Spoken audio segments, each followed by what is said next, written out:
Bonjour à toutes et à tous, me voici de retour pour vous présenter une très jolie création. Donc je rentre tout de suite dans le vif du sujet. Nous avons à l'extérieur de très belles woulites, après des larviquites, des pierres de lave, des labradorites et au centre une très belle hématite. Alors la woolite, c'est une pierre qui va nous inviter à prendre du recul par rapport aux situations. Donc elle va surtout interagir au niveau de notre mental. Donc elle va nous inviter au-delà de nos croyances, de notre éducation, de s'extraire un petit peu des situations pour avoir une vision plus globale. Et c'est vrai que cette société allant très vite, souvent on a un petit peu la tête dans le guidon. Et je trouve comme entrer en matière, c'est une pierre qui est très très intéressante parce qu'elle va nous donner une sorte de bouffée d'oxygène au niveau du mental et d'avoir un champ de vision plus large. Après, vous allez avoir donc cette très belle larviquite qui ressemble un peu au labradorite d'ailleurs. On l'appelle labradorite de Norvège. Alors en réalité, ce n'est pas une labradorite. Par contre, elle vient bien de Norvège. C'est une pierre de nouvelle génération qui vient un petit peu au devant de la scène depuis quelques années. Et qui est très intéressante, c'est par rapport à la gestion des émotions. Elle nous propose tout simplement une méditation des émotions.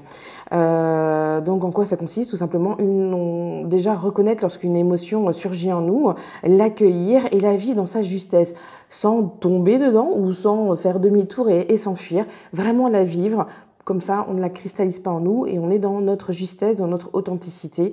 Et surtout, vivre son émotion pleinement évite éventuellement de transformer cette émotion en autre chose. Et bon, voilà, et tout le cursus que l'on connaît qui peut être assez destructeur dans notre quotidien finalement.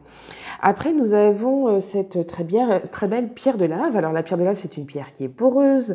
Alors, vous savez que je l'utilise beaucoup dans mes bracelets, dans mes créations de façon générale, parce que c'est une pierre qui permet d'y appliquer des huiles essentielles et de profiter des bienfaits de cette huile pendant toute la journée, parce qu'elle va tout simplement la diffuser.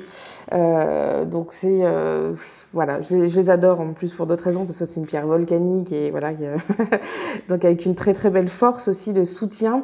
Et c'est une pierre aussi qui est rattachée au niveau du plexus solaire à l'aspect joie. Et finalement, on s'aperçoit que lorsque l'on fait, ou du moins quand on place un projet, on va souvent faire appel à ce fameux petit mental qui va nous aider à faire plein de petits schémas de projets, de machin, etc. et tout. Mais finalement, le mental, il est un petit peu, on va dire, pollué par notre expérience, par rapport à des choses un petit peu délicates. Et du coup, on va se cloisonner certaines expériences, parce que ça peut être aussi en dehors de nos zones de confort d'ailleurs. Et voilà, donc dès qu'on est dans le mental, dans la réalisation d'un projet, souvent, c'est un petit peu limité. Et puis on pense aussi que notre mental, c'est ce qui est bon pour nous, ce qui n'est pas toujours le cas. Par contre, lorsqu'on fait un projet par le cœur, c'est vraiment quelque chose qui nous fait vibrer, qui nous interpelle. Et en simultané, lorsque l'on réalise un projet guidé par notre cœur, il y a toujours la joie qui apparaît. Donc pour moi, la joie est un très bel indicateur. Donc une petite pierre là, avec cette énergie qui va nous solliciter le plexus solaire et cet aspect joie, voilà, je trouve que c'est intéressant de façon générale à l'intégrer dans les créations que je réalise. Voilà. C'est toujours une belle énergie à faire vibrer, à faire résonner. Après, nous avons donc la labradorite qui est connue pour être une pierre de protection par excellence, qui va interagir sur tous les corps. Ça fait toujours bien d'avoir cette énergie qui nous entoure, parce que là également, on est beaucoup sollicité dans notre société avec beaucoup de choses aussi qui peuvent être un peu plus négatives, on va dire. Et la labradorite aussi, pour moi, comme pas mal de pierres dites de protection, c'est aussi une invitation à aller revisiter nos propres protections que l'on met en place au cours de notre vie. Parce que souvent, on va instaurer quelque chose suite à une expérience un petit peu douloureuse et délicate, mais au final, on ne va pas forcément le réaliser au cours de notre vie. Donc, quelque part, ça nous bloque certaines expériences. Parce que oui, c'est bien de mettre en place un petit bouclier pour passer certains moments et plus délicats, et puis aussi, voilà, nous permettre d'avoir un peu plus de recul aussi par rapport aux situations, et c'est très bien. Mais parfois, si on instaure quelque chose à vitam aeternam, c'est aussi à vitam aeternam qu'on ne peut pas expérimenter certaines expériences, et c'est un peu limitant finalement. Donc les pierres de protection sont assez intéressantes aussi pour ça, parce qu'il y a aussi la contrepartie, entre guillemets, la stimulation, en disant ok, protection, mais réévalue aussi, peut-être qu'au jour d'aujourd'hui, tu peux peut-être un petit peu laisser une porte ouverte pour vivre cette expérience un peu différente.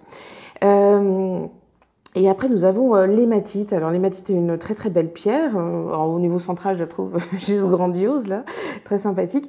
Et alors, cette pierre, c'est une pierre qui est assez énergisante, hein, il faut être clair. Pour moi, c'est une pierre un peu comme une machine à laver qui va nous aider à faire circuler l'énergie dans notre corps. Donc, il y a des moments où on va stagner, entre autres, par rapport à la gestion de nos émotions. Si on ne vit pas correctement une émotion, on va la cristalliser en nous. Et finalement, c'est une pierre que j'associe assez souvent aussi avec les pierres d'introspection parce que ça va être une pierre de soutien.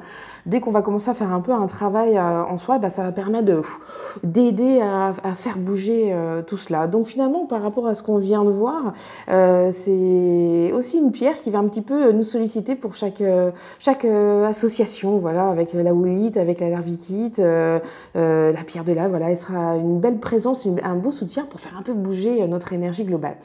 Alors ce bracelet, finalement, quand je l'ai créé, il m'est un petit peu apparu le fait que, outre, je trouvais très esthétique, très beau, et une très très belle énergie y émanait, pour moi c'est un peu un bracelet du lâcher prise au final. Parce qu'on est vraiment dans l'aspect mental, de prendre un peu du recul pour pouvoir voir de façon plus globale ce qui se passe, avoir la gestion de ses émotions, les accueillir, les vivre dans leur justesse, être dans ce petit rappel d'écouter sa joie, de s'écouter aussi soi-même, tout simplement de revenir à soi pour prendre les décisions au quotidien, cette protection et cette révélation de protection aussi, révélation qu'on peut voir au quotidien et rebouger un petit peu toute notre énergie. Voilà, donc c'est un bracelet qui booste, c'est un bracelet d'ouverture d'esprit, de l'instant présent, qui est, ma foi, très élégant et très sympathique. Bon, j'espère que vous prendrez autant de plaisir à le regarder que moi à le confectionner et je vous souhaite une très belle journée. Au revoir.